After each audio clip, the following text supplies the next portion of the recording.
We're going to call this meeting to order of the Sacramento Transportation Authority and the Sacramento Abandoned Vehicle Service Authority at 1:33 p.m. on, well, what date is it today?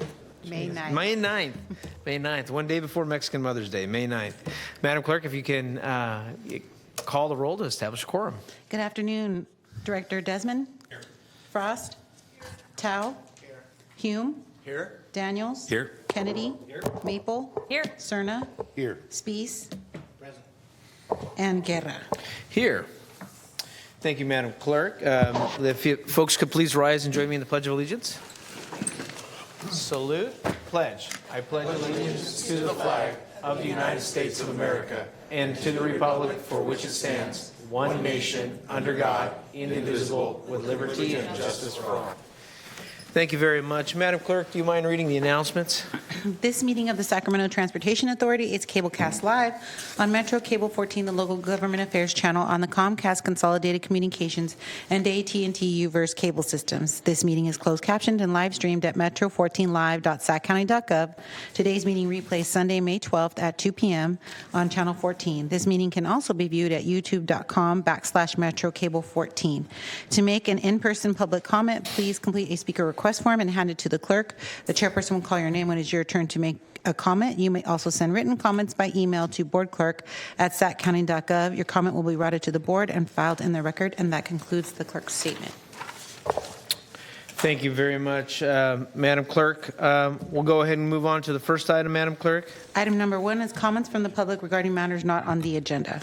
Thank you, Madam Clerk. I believe we only have one person who signed up to speak for item number 1, and that is Council Member, the Honorable David Kent. If he's here, Mr. Kent.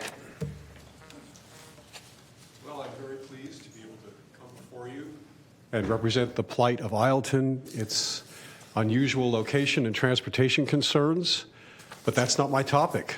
My topic is wildly positive, and that is that the City of Isleton went into special session in order to pass the resolution originally proposed by the City of Galt that we jointly represent each other's cities to this board.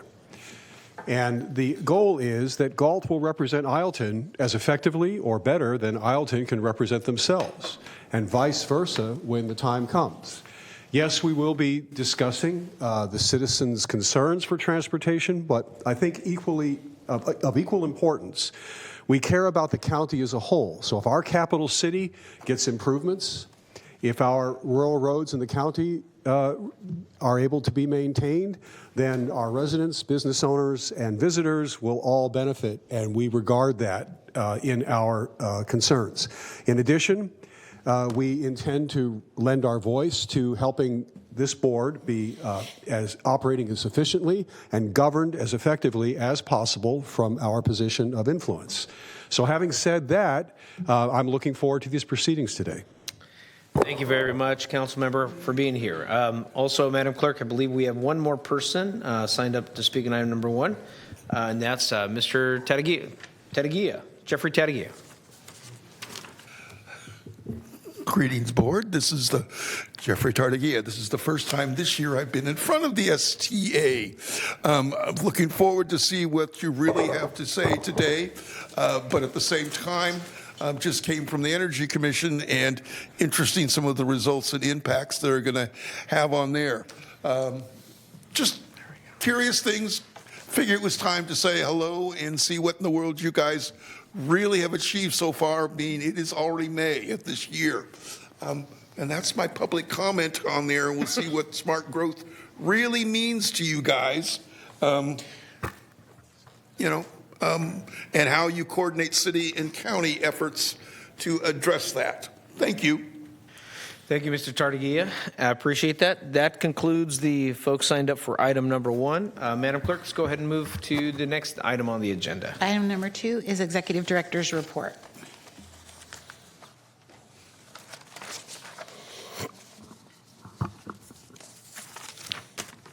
Okay, thank you. So on April 2nd, the Sacramento City Council appointed District 2 Council member Sean Thao to the STA Governing Board. So I've had a chance to meet with Sean. He's here today. I think he's a great addition to our board. I just want to please take the time to welcome him because he's new. That's with that note. So SDA has been coordinating with Caltrans on the US 50 HOV lane project and the associated Alhambra Triangle Sound Wall. This wall was included with the US 50 Multimodal Corridor Enhancement Project environmental document, but would only be constructed if local funds became available. So Caltrans has Measure A capital funds for the US 50 HOV lane project, and after receiving a variety of requests from the Newton Booth Neighborhood Association regarding this wall, Caltrans has requested SDA include funding out of its Measure A target allocation to complete the Alhambra Triangle Sound Wall. So the proposed fiscal year 24-25 budget includes a line item for the Alhambra Triangle Sound Wall under the US 50 HOV lane project. That is on our agenda as an informational item today as item number 7. And then Caltrans is working on a plan to get the wall constructed. So this item, the budget, we are essentially budgeting the funding for that wall. So we'll talk about the MTP-SCS coordination with SACOG. So SACOG released the draft transportation project list on March 26th for review and comment by May 7th. The draft transportation project list will ultimately be included in the 2025 Metropolitan Transportation Plan and Sustainable Community Strategy. Inclusion in the 2025 MTP-SCS allows your project to be eligible for federal and state competitive funds, with the intent that the transportation projects support the preferred land use scenario included in that plan. So SDA staff is actually reviewing that project list for consistency with prior measure efforts and fund estimates. We're trying to ensure that we get good alignment between the MTP-SCS and obviously any of SDA's efforts in the future.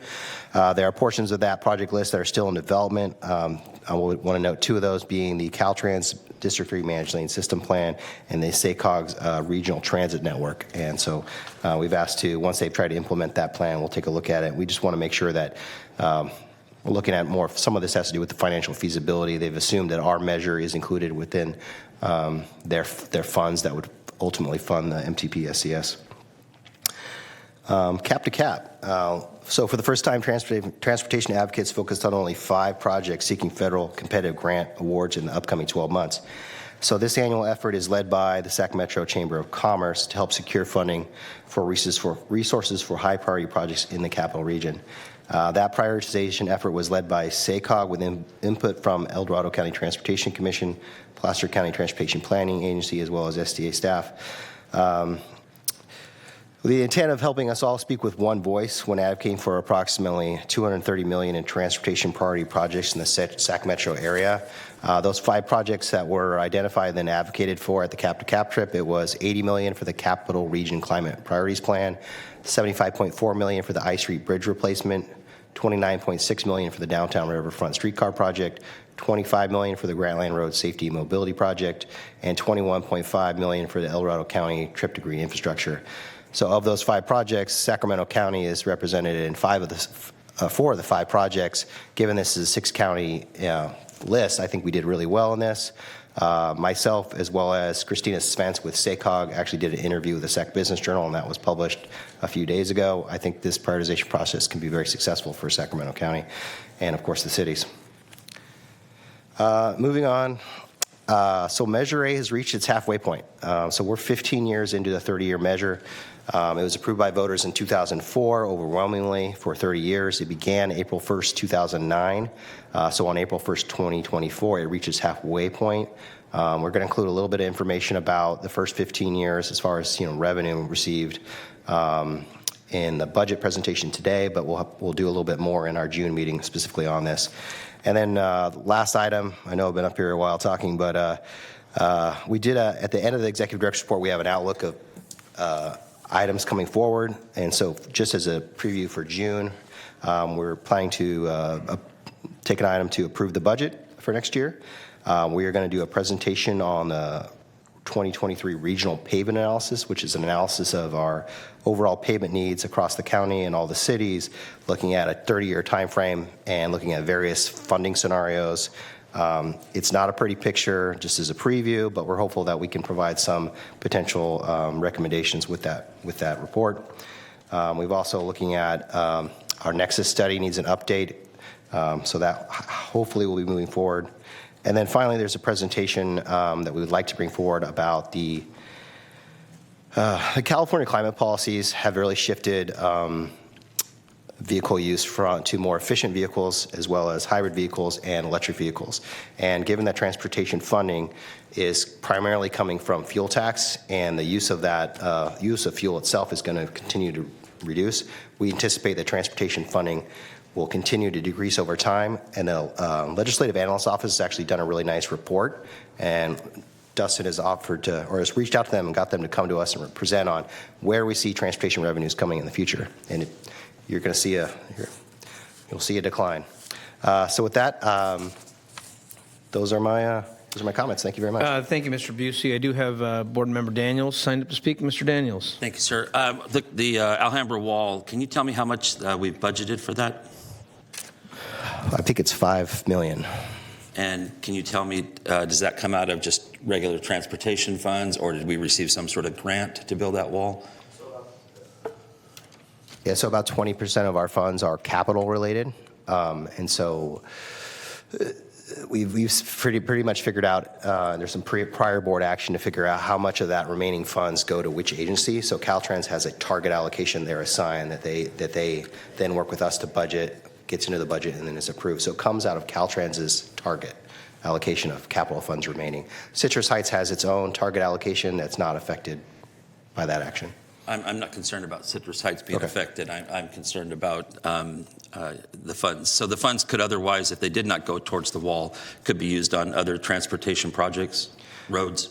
They'd have to be used on Caltrans projects, but yes, they could be used on other Caltrans projects. And then I'm concerned or confused how a sound wall impacts regional transportation.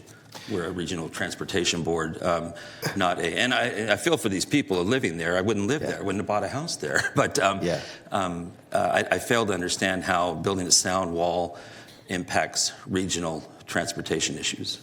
Yeah. So the general way, the way it works is we're supposed to fund the projects in the expenditure plan, and because the US 50 HOV lane project was a project listed in the expenditure plan, and this is mitigation for that regional project, it is then eligible for funding as mitigation for noise. And it's a very important point you're bringing up, because the funds that are for Measure A are not intended to fund sound walls wherever anyone wants sound walls, right? They are intended to fund these these very specific projects. So this is somewhat of a unique case in the fact that they have environmental mitigation tied to this regional project, and it's one of probably the only opportunities you would ever see for a sound wall to be funded out of Measure A capital funds. Okay, thank you. Thank you, Mr. Daniels. Any other questions from the board here? If not, Madam Clerk, I think we've got 3 members of the public signed up to speak on this item. So we'll start with the first one with Stacy Jarvis on item number 2. Good afternoon. My name is Stacy Jarvis, and I was here on February 8th when our neighborhood stormed the STA meeting, and we're part of the Newton Booth Neighborhood Association's request to fund the sound wall. So I want to express my appreciation for STA working with Caltrans to identify funding, and I would like I support the funding of the sound wall, and I hope it becomes part of your approved budget. Thank you. Thank you very much, Ms. Shelley. Ms. Diana Williams on item number 2. Thank you. I'm just going to ditto what my neighbor Stacy said. Thank you very much. We came here and you guys listened, and a week ago came out to meet us and worked hard to find the money. And as sort of a citizen, whose taxpayer dollars go to the regional transportation projects, I would say that how a public good, like a road, impacts the air quality and the sound of people, some of whom lived there prior to the freeway, is very much in what I view as the collective responsibility of how these dollars get meted out. So I think it's very easy to say, on the one hand, that is a vehicle moved as effectively as possible from point A to point B, and that is the only charge? The fact is we all live around the negative impacts of all those vehicles. And I very much appreciate feeling heard and seen by everybody on this board when we came in February, and Kevin, to your work making this happen. So thank you very much on behalf of my neighbors. Thank you, Ms. Williams. Board Member Cerna. Thank you, Mr. Chair. I just want to say, since our last two speakers are from the Newton Booth area, and I believe I'm the only one on this board, at least seated here today, that directly represents you, I wanted to congratulate you and thank you for your advocacy and activism, being so careful and thoughtful about how to look at a mitigation measure and, as Mr. Busey mentioned, look at a somewhat unique and creative way to fund it. And I couldn't agree with you more that when we look at regional transportation improvements, we have an obligation in our respective capacities as city council people and members of the Board of Supervisors, but certainly here as STA members, to make sure that we're looking at the efficient and effective flow of surface transportation, but we also have to be mindful of the impacts that come with expansion of that network, and that's exactly what this particular project will do. So again, thank you for being here and voicing your concerns and requests back in February. Thank you, Board Member. We have one last speaker signed up to speak on item number 2, and that is Liz Blum.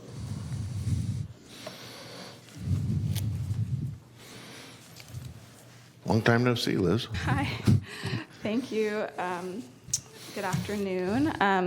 I am also a resident. I'm a homeowner in the Alhambra Triangle, here to speak in support of the funding for the sound wall that I really think should be called the safety wall on my street. I appreciate the concerns raised.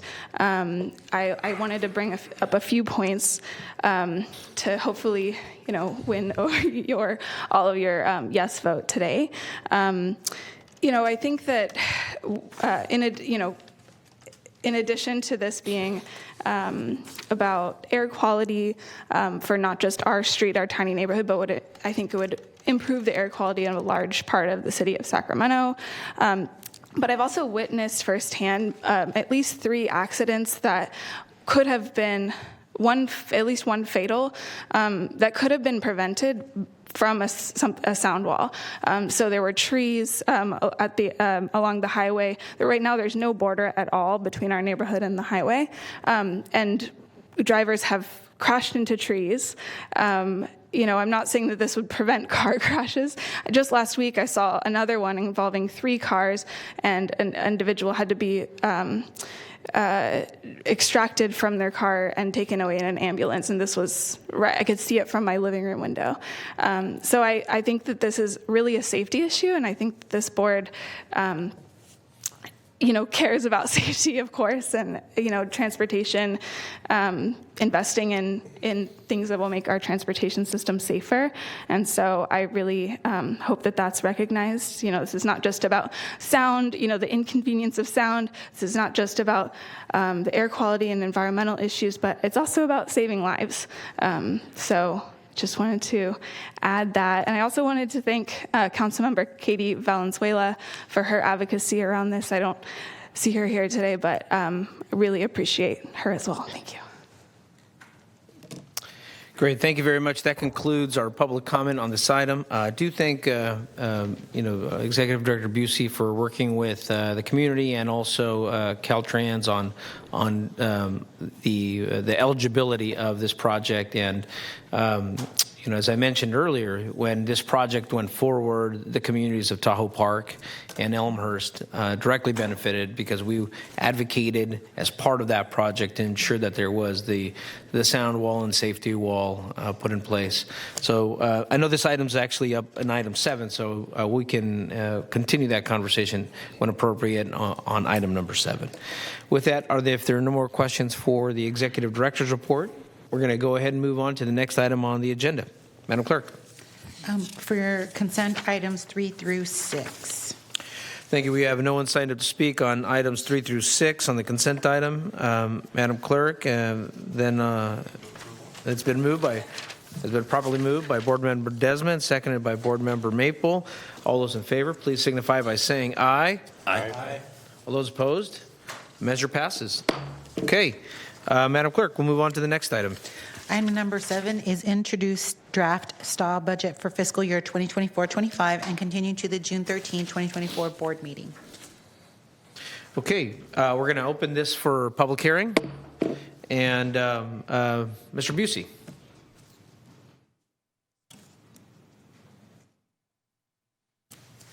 Hello, Board Chair and Vice Chair. I'm Dustin Purinton with STA. I'm the accounting manager, and I'm presenting the 2024-25 budget. And we're going to start everything off with a summary of logistics. The law requires that we adopt a budget every year, and the development takes roughly 6 months. The draft budget that you're seeing today is going to be presented to our Independent Taxpayer Oversight Committee on the 23rd of May, before the final adoption on the 13th of June, our next meeting. The only material open item is the appropriations limit in the budget. Let's see. So just to preface it, the budget is balanced and the authority is in a good financial position going into the next year. And I'll go into some of the factors that make that the case. So I'd like to pause to reflect on our 15 years as a measure, and we're halfway through, as Kevin mentioned earlier. And that takes us into how have the revenues been over the last 15 years. The orange line here represents our original budget, and the blue line represents the actual revenues that have come in. You'll see we're pretty conservative with our budgets, with the exception of the Great Recession in 2009 and 2010. And the COVID blip right there, just because, and there were some tax law changes that caused increased sales taxes too. So moving on to our sustainability over the long run, why are we in a good financial position now and into the future? So we are a special district sales tax, so it tends to fare better in Sacramento County. So we do better than the Bradley Burns taxes that the jurisdictions collect.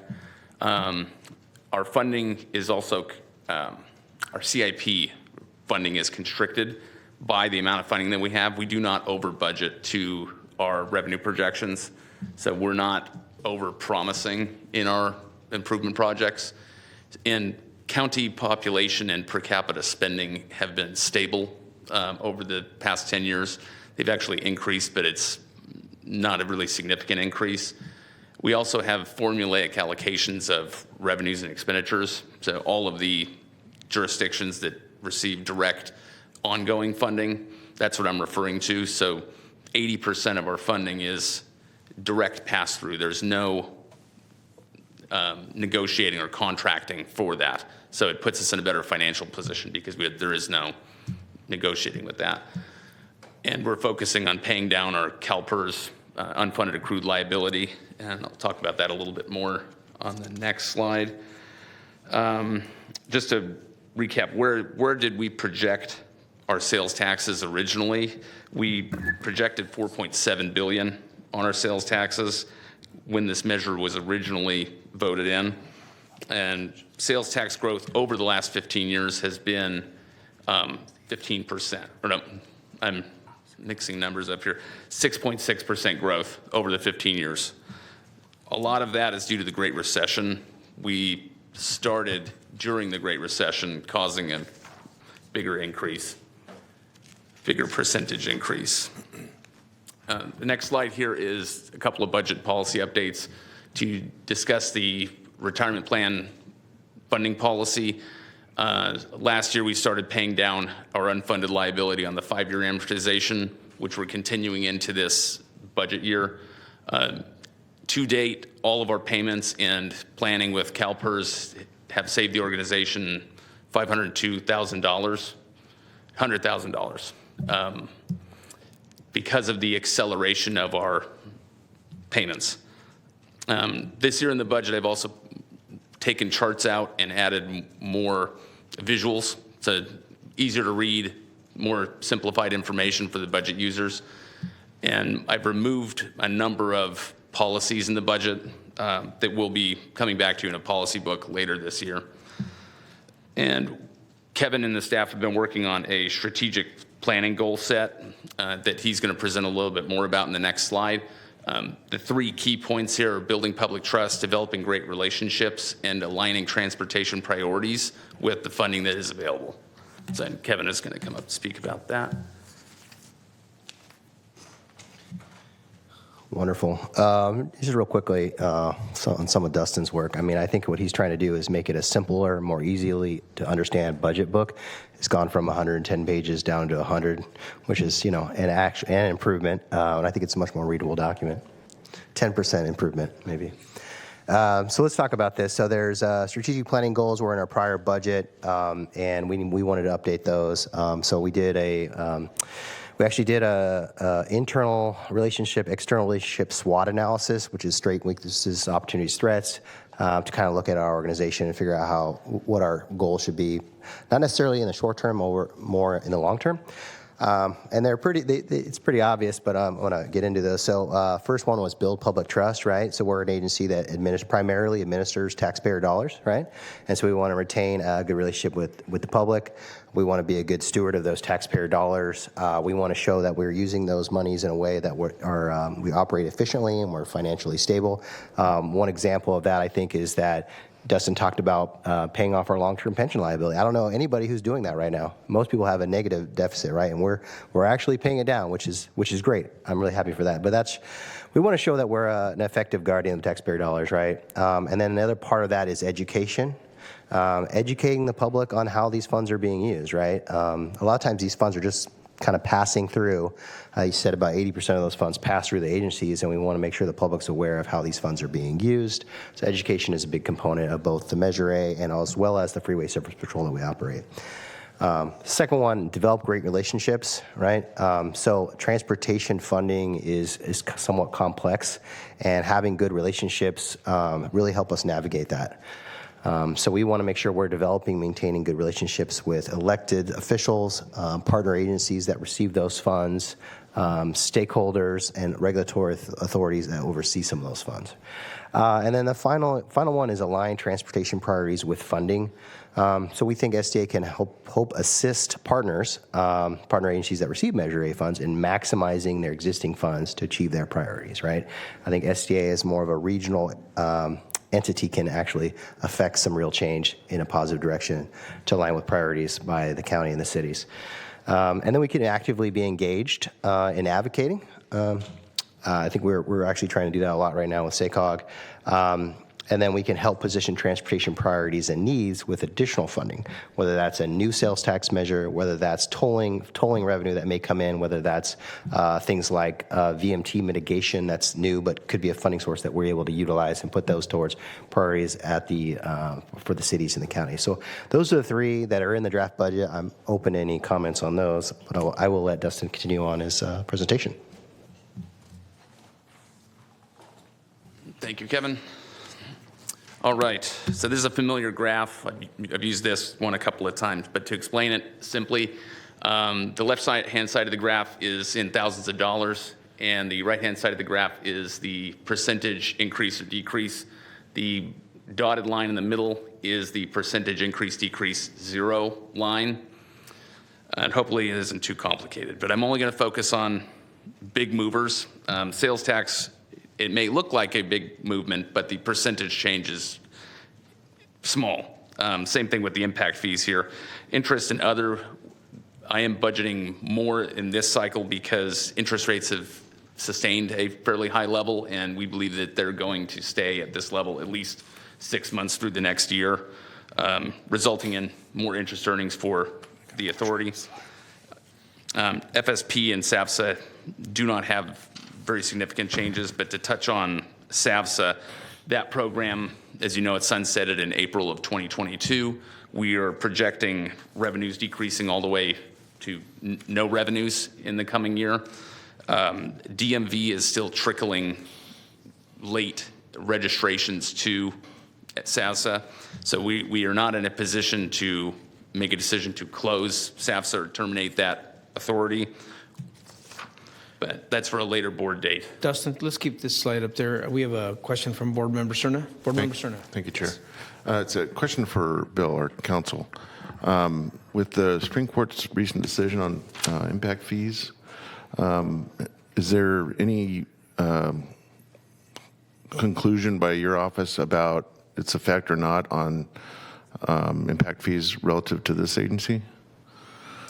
Well, a reminder that we don't collect any Right. impact fees. But they are Member part of the agencies budget, do. right? So every member agency is going to have to take a look at their program, the countywide mitigation fee, and we didn't get a lot of instruction from the Supreme Court as to what jurisdictions have to do the individualized assessment of impact fees that we would ordinarily do on an ad hoc basis. That was the whole case. You know, it was previously, yes, you have to do, if you're going to impose an impact fee on an ad hoc basis to a development project, you've got to look very specifically at the nexus and the proportionality, how that project creates an impact, whether or not you're overcharging that project. So now for fees like these that are legislatively adopted, the question that all jurisdictions are grappling with is, do we go back into our legislation and do we do something that's more specific to different varieties of development? And we've been talking about that. I've been talking about that with staff. So it's an ongoing discussion. There's not a definitive answer yet. Right. The reason I bring it up, and thank you for the explanation, is while we may not be the collecting agency, we are a using agency, are we not? So, I mean, that's the reason why we have a bar designated here in the context of the explanation of our own budget.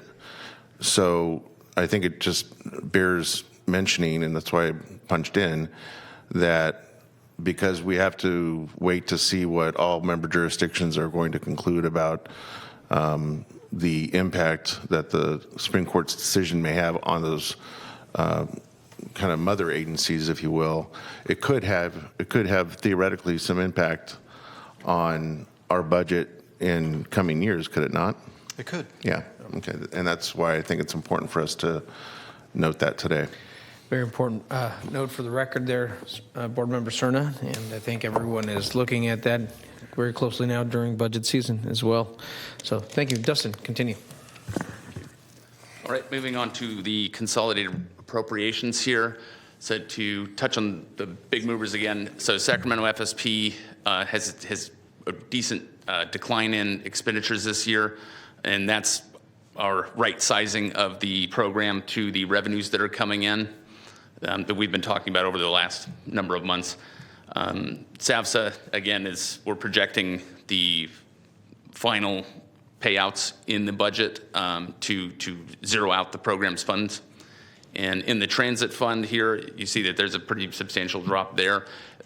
Almost all of that is the CTSA funding that is contracted out between SAC-RT and Paratransit. And SAC-RT has spent, well, Paratransit spent all of their CTSA contracted funding, and SAC-RT is nearly complete spending all of their funding. They spent a large chunk of it in 2024. So what's left is in the 2025 budget, which isn't significant. Professional services have declined a little bit. Most of the services in that line are sales tax audits and other administrative fees for the general program. Ongoing allocations are flat. They're consistent with the revenues, so the change is pretty minor. Capital improvement program has increased slightly, and this is just agencies budgeting for their spend in 2025. Just slightly higher spend than in the 2024 budget. And then our debt service and interest are pretty consistent with previous years. So that concludes my budget presentation, and I'm open for any questions. Thank you very much, Dustin. Again, this is our first preview and a public hearing for this item, and I know we're going to have an opportunity to follow back up with staff if there are further questions. Questions from the board? Seeing none, thank you very much, Dustin. We do have a member for the public signed up to speak on this item. Mr. Nick Shelley. Chairperson Guerra, I just wanted to remind you that you will need to take a vote to continue the item to June. Oh, thank you very much. Yeah. After public comment. For June 13th, yes. Yes, thank you. Thank you. Good morning. Well, I'm back to talk about the sound safety wall. Maybe I'm out of order here. I'm a resident of U Street, Alhambra Triangle, Newton Booth Neighborhood Association. We appreciate your attention to this so much. It means a lot to us. And really, I think this is just overdue. In the 1960s, I don't know if anybody remembers the 1960s, Highway 50 was put in and cut off U Street and turned it into a little one-block dead end. And rather than a pretty cul-de-sac at the end, it was just this open view of Highway 50 with the cars racing by. The sound is really amazing. The trash, the dust. And so that's what we've been living with for 60 years. And so I think this is just long overdue, and really appreciate your attention to this. I think it's going to be a wonderful thing. Thank you very much, Mr. Shelley, for your comments there. We do need to take a motion to continue this item so we can be heard on June 13th. If there's a motion from the board for that request. So moved. It's been moved by Board Member Cerna. I heard a second by Board Member Maple over there. Any other further questions on this item? Seeing none, all those in favor to continue this item to June 13th for the final budget adoption signify by saying aye. Aye. All those opposed? Okay, measure passes. Thank you very much. On to our next item. Madam Clerk? Item number 8 is the Smart Growth Incentive Program. Authorize the Executive Director to execute allocation and expenditure contracts totaling $1.4 million.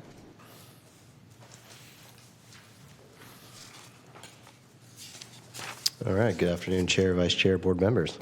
Let's go right into item 8. So we talked about Measure A. So a little background on the Smart Growth Incentive Program, starting with Measure A. So when Measure A was approved by voters in 2004, it had the sales tax component and the developer fee component. The developer fee component is called the Sacramento County-wide Transportation Mitigation Fee Program. So 15% of developer fees go to the Smart Growth Incentive Program.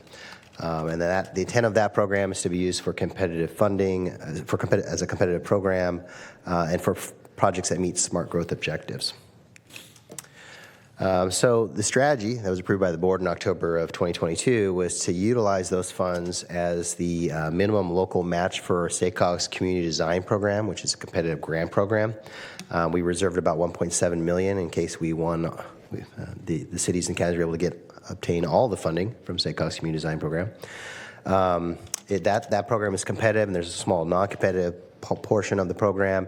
It's for funding for projects that meet blueprint and smart growth principles, so it aligns well with the smart growth incentive program. And its applications were due in January of 2023, and awards were made in May of 2023. Just a little summary about that program. So they received $29.8 million in applications, and they awarded $13 million. Of that $13 million, 11 of that went to projects in Sacramento County, including the cities. This was a 4-county program, so it included funding for projects in Sacramento County, Yolo, Yuba, and Sutter County, and we received 11 of those $13 million. And we only had to use $1.43 million of Measure A's development fees to get that $11 million. So this is the list of projects that were awarded by SACOG, including the Smart Growth Incentive Program match. So SACOG's actually been programming their funding, and they've just about completed that effort. And so we're at a point now where we need to take action to provide that matching funds to the agencies. We've created a template contract. So what we were asking with this action is to essentially authorize the executive director to execute these contracts and kind of fill in the blanks on those contracts. We just need to fill in the agency name, project description, contract amount, which was in that last table, and the contract years, and then we can get that funding to work. And this is the recommended action. open any questions. Thank you, Mr. Busey. Madam Clerk, I don't have anyone signed up to speak from the public. Do you? I do not have any Okay, speaker let me slips go over for this here item. to Board Member Hume. Thank you, Chair. I don't have a question necessarily on this program, but is there any way to set up a program or an allocation, if you will, that would take into account rural roads where there's no growth going on, so it's not necessarily smart growth or dumb growth, but for communities like Councilmember Kent represents and the other unincorporated communities in District 5 and elsewhere, we will never be competitive for any of this money because we don't have growth in those communities. But if you factor into the fact that that's where the primary, $500 million a year agricultural entity gets their product to market on roads, we can't ignore the fact of the importance of those roads. So I know this is a drum that's been beat before and it's not going to be solved today, but I just want to constantly remind people that somehow we have to break loose the cellophane to be able to invest in rural roads as well. Thank you, Board Member Hume. And maybe I don't know if there's an answer to that today, Mr. Busey, but maybe what might be helpful in the future is a conversation about how rural communities are looking at state matching funding for those goods movements and other agricultural purposes and needs. Yeah. Thank you very much. Seeing no other comments from the board, I'll take an action from the board to move the item or authorize the executive director in the allocation and the expenditure plan here. It's been moved by Board Member Desmond. Is there a second? Second. It's been seconded by Board Member Cerna.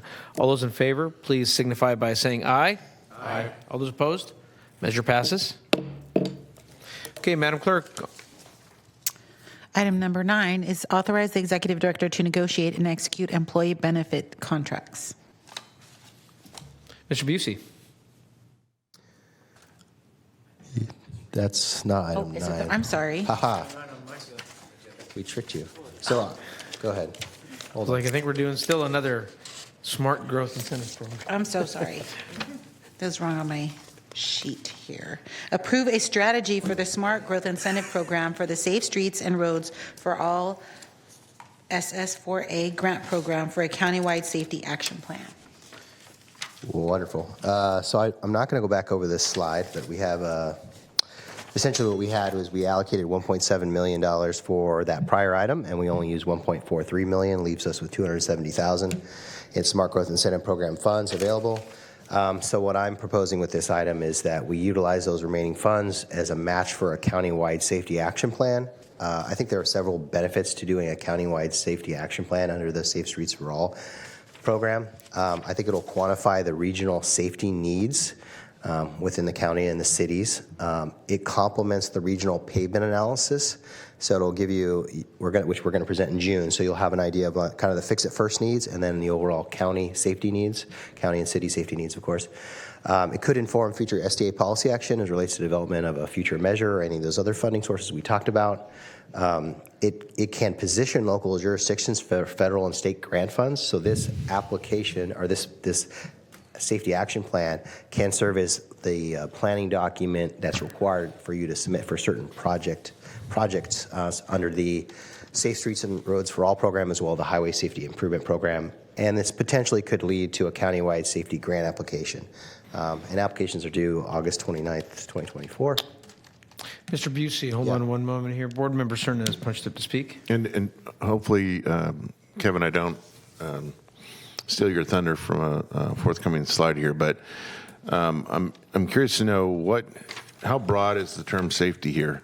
Because at the risk of maybe stealing the thunder from Mr. Desmond, I'm hopeful that it's broad enough to include looking at the pavement condition, the poor pavement conditions on some of our streets, such as very deep, wide potholes as being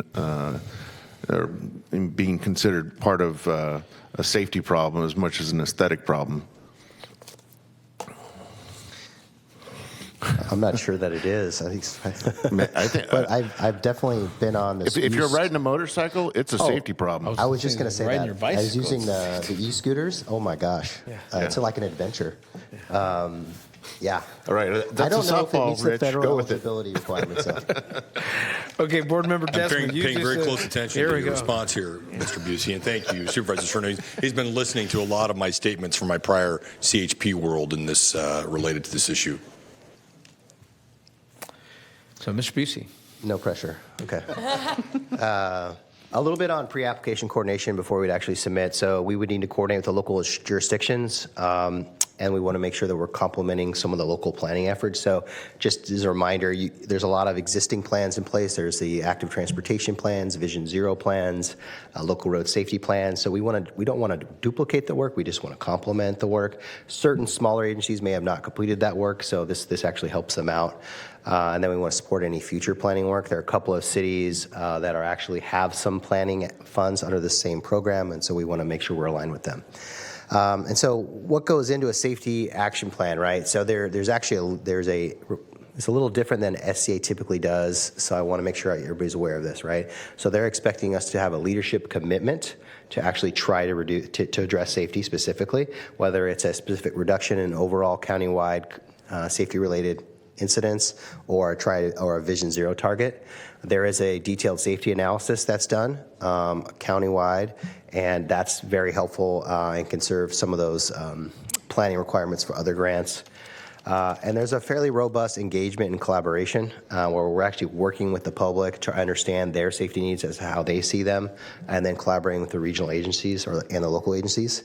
And there's an equity consideration, right? So we may have to consider adopting some sort of equity statement, right, as far as this program goes. And then we actually there's recommendations on policies and process changes. So are there policy and process changes that we may make as relates to our current measure? And then ultimately, what is the strategy to essentially implement this action plan? What are the projects that are identified? And it may help us identify kind of larger countywide projects that do, address safety. So that is a little more detail on what that would go into. And so with that, the recommended action is to approve the strategy and authorize the grant submittal and open any questions.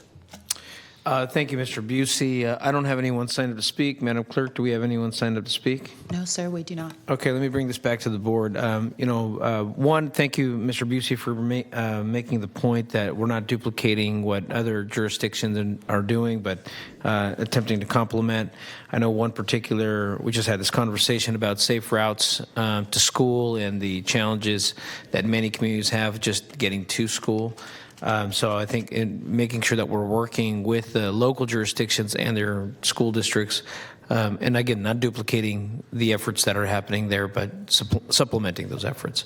With that, any other comments? If not, I'll ask for a motion. Mr. Hume, yes. Sure. Thank you, Chair. I'd just like to point out that in addition to deep and wide potholes, levee roads are also inherently dangerous. And, so might have to be considered in this $270,000. What about the levee roads that have deep and wide potholes? Those are especially troubling. I will go ahead and move the item, Chair. Thank you. Thank you, Mr. Hume. Is there a Board Member Hume? Is there a second? It's been seconded by Board Member Desmond. All those in favor, please signify by saying aye. Aye. All those opposed? All right, measure passes. Thank you very much. Okay, now, Madam Clerk, I think it's our last item regarding our employee contracts. No. No, was that it?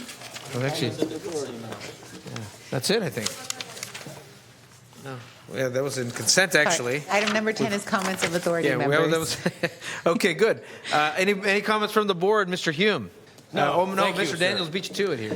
Board Member I Daniels. just want to point out that Alma made a mistake because Alma never makes a mistake, and so we can't let it go without that. And also, the chair never makes a mistake. know, so yeah, exactly. I was just happy to be here for this meeting. Thank you, Mr. Daniels. We all hit potholes now and then, So. That's for sure. Okay, with that, we are adjourned at 2:22 p.m.